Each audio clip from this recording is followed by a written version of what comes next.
Tuesday morning எடுத்த vlog. So வந்து morning வந்து ஃபஸ்ட்டு வேலையே வந்து செடிகளுக்கெல்லாம் தண்ணி ஊற்றுறது தான். அதுதான்.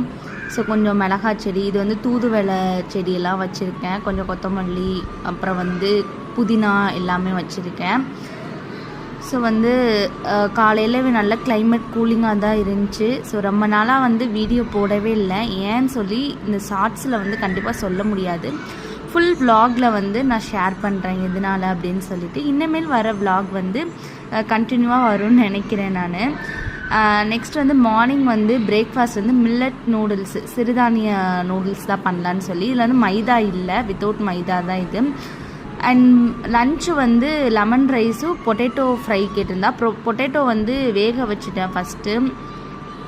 அந்த வேக வச்சதுக்கப்புறம் கொஞ்சம் அதை ஐஸ் க்யூப்லாம் போட்டு கொஞ்சம் மிக்ஸ் பண்ணி வச்சுக்கிட்டேன். அதுக்கப்புறம் அந்த ஐஸ் க்யூப்பில் அந்த சில் வாட்டர்லேருந்து வாஷ் பண்ணிவிட்டு நல்லா தொடச்சிட்டு, நெக்ஸ்ட் வந்து கொஞ்சம் கார்ன்ஃப்ளவர் மாவு கொஞ்சம் சால்ட்டும் போட்டு நல்லா மிக்ஸ் பண்ணி வச்சு அதை எண்ணெயில் வந்து பொரித்து எடுத்துக்கிட்டேன். கொஞ்சம் நல்லா கிறிஸ்பியாக நல்லாவே இருந்துச்சு. குழந்தைங்க வந்து கொஞ்சம் விரும்பி சாப்பிடுவாங்க. ஸோ கவியன் வந்து ரொம்ப நாளாக கேட்டுட்டு இருந்தார். ஸோ அவருக்கு வந்து லஞ்சுக்கு இதாக கொஞ்சம் அதில் கொஞ்சம் பெப்பரும் சால்ட்டும் வேணுன்னா ஆட் பண்ணிக்கலாம். லெமன் ரைஸ் பொட்டேட்டோ ஃப்ரை தான் வந்து இன்றைக்கி நான் அவருக்கு லஞ்சுக்கு வந்து கொடுத்து விட்ருந்தேன். ஸோ தர்ஷனுமே எந்திரிச்சு வந்துட்டார்.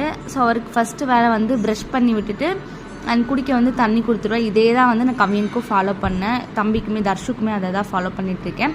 2 ஸ்நாக்ஸ் வச்சு விடுவேன். ஏன்னா ஈவினிங் வந்து கொஞ்சம் லேட்டாக தான் வருவார், டே கேரில் விட்டுருக்கோம். ஸோ அதனால் வந்து லேட்டாக தான் அவங்க அப்பா வரப்போ தான் கூட்டிகிட்டு வருவாங்க. அண்ட் லன்ச் எல்லாம் பேக் பண்ணி கொடுத்துட்டு அண்ட் குளிச்சுட்டு அவரும் ரெடியாகி வந்துட்டார். அவருக்குமே வந்து பிரேக்ஃபாஸ்ட் போட்டு கொடுத்துட்டேன்.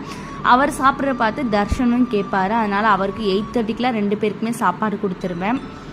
கொடுத்துட்டு அவராகவே சாப்பிடுவார். ஃபுல்லாலாம் அவரால் சாப்பிட மாட்டார். எல்லா குழந்தைங்க சாப்பிடாத மாதிரி தான் தர்ஷுமே. நான் தான் கொஞ்சம் நேரம்க்கு அப்புறம் மீதியை வந்து சாப்பிட கொடுப்பேன். அவங்க அப்பாவுக்கு பீட்ரூட் ஜூஸ் போட்டு கொடுத்துட்டு அவங்களுக்கு கிளம்பிட்டாங்க. நம்ம சேனல் மறக்காமல் சப்ஸ்கிரைப் பண்ணிக்கோங்க.